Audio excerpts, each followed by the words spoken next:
بسم اللہ الرحمن الرحیم۔ السلام علیکم۔ ابراہیم آج جب امی کے ساتھ بازار سے سودا سلف خرید کر بس میں بیٹھا تھا، بس چلنے لگی تو ایک بچہ بس میں داخل ہوا۔ میلے کچیلے کپڑے، ٹوٹے ہوئے جوتے اور بکھرے بالوں والا وہ بچہ کافی صحت مند تھا۔ اس نے بس میں موجود لوگوں کو پہلے سلام کیا اور پھر اس نے بتایا کہ اس کے ابو مستری تھے جو مکان کی تعمیر کے دوران چھت سے گر کر فوت ہو گئے۔ گھر میں 5 چھوٹے بہن بھائی ہیں۔ کھانا کھا کر وہ دعائیں دیں گے، اللہ آپ کو محتاج نہ کرے، مہربانی کر کے میری کچھ مدد کر دیں۔ بچہ تقریباً 12 سال کا تھا۔ وہ کافی دیر بس میں کھڑا رہا، سوائے ایک خاتون اور 2 بوڑھے مردوں کے کسی نے اس کی مدد نہ کی۔ ابراہیم نے جب اپنی امی سے کہا کہ وہ بھی اس کو کچھ پیسے دے تو امی نے کہا کہ کچھ لوگ اس طرح سے بچوں سے بھیک منگواتے ہیں۔ ابراہیم نے امی سے بحث نہ کی۔ گھر آ کر بھی وہ سارا دن بے چین رہا۔ رات کو سوتے ہوئے بھی اس کی آنکھوں کے سامنے بار بار وہ بچہ آتا رہا۔ ابراہیم نے اپنا اور اس کا موازنہ کیا۔ ابراہیم کے ابو کا انتقال ہو چکا تھا۔ امی ایک گورنمنٹ اسکول میں ٹیچر تھیں۔ ابراہیم سے چھوٹی 2 بہنیں اقرا اور مریم تھیں۔ ابراہیم 15 سال کا تھا۔ اس نے میٹرک کا امتحان پاس کر لیا تھا۔ ابراہیم کو اچھا کھانا اور کپڑے ملتے تھے اور اس بچے نے میلے کچیلے کپڑے پہن رکھے تھے، جبکہ اس کو کھانے کے لیے بھی بھیک مانگنا پڑ رہی تھی۔ ابراہیم بار بار خود کو یہ کہہ کر مطمئن کرتا رہا کہ امی ٹھیک کہہ رہی ہیں، لیکن پھر بھی اس کا دل مطمئن نہیں ہو پا رہا تھا۔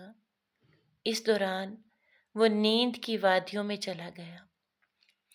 2 دن بعد جب ابراہیم اپنے دوستوں کے ساتھ کرکٹ کھیل کر واپس آ رہا تھا تو اس کو وہ بچہ نظر آیا جو کوڑا کرکٹ کے ڈھیر میں سے کچھ ڈھونڈ رہا تھا۔ کچھ دیر بعد ایک آدمی پھلوں کے چھلکے پھینک کر چلا گیا۔ بچے نے فوراً وہ چھلکے اٹھائے اور دوسری سمت چل پڑا۔ ابراہیم بھی اس کے پیچھے چل پڑا۔ تھوڑی دیر بعد وہ ایک کچی بستی میں پہنچ گئے۔ وہ بچہ ایک جھونپڑی میں داخل ہوا تو ابراہیم دروازے میں کھڑا ہو گیا۔ جیسے ہی اس بچے نے پھلوں کے چھلکے رکھے، 5 چھوٹے بچے چھلکوں کی طرف لپکے۔ گرمیوں کا موسم تھا اور گرمیوں کے زیادہ تر پھل چھلکوں والے ہی ہوتے ہیں۔ بچے چھلکوں پر لگا بچا کچا گودا کھا رہے تھے، جبکہ بچوں کی ماں ساتھ والی چارپائی پر بیٹھی تھی۔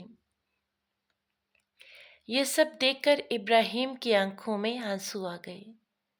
وہ جب گھر واپس آیا تو اس نے اپنی امی کو سب بتایا، جسے سن کر اس کی امی بھی بہت دکھی ہوئیں۔ انہوں نے گھر سے کچھ راشن، فالتو کپڑے اور کچھ پیسے لیے اور ابراہیم کے ساتھ اس بچے کی جھونپڑی میں گئی۔ ابراہیم اور اس کی امی کو دیکھ کر وہ لوگ بہت حیران ہوئے۔ جب ابراہیم کی امی نے انہیں سامان پکڑایا تو عورت کی آنکھوں میں آنسو آ گئے۔ اس نے ابراہیم اور ان کی امی کا شکریہ ادا کیا۔ آج ابراہیم بہت خوش تھا اور اس کی تمام فکر دور ہو گئی تھی۔ اب اس نے دوسرے لوگوں کو بھی نیکی میں شریک کر لیا تھا۔ وہ یہ جان گیا تھا کہ سب لوگ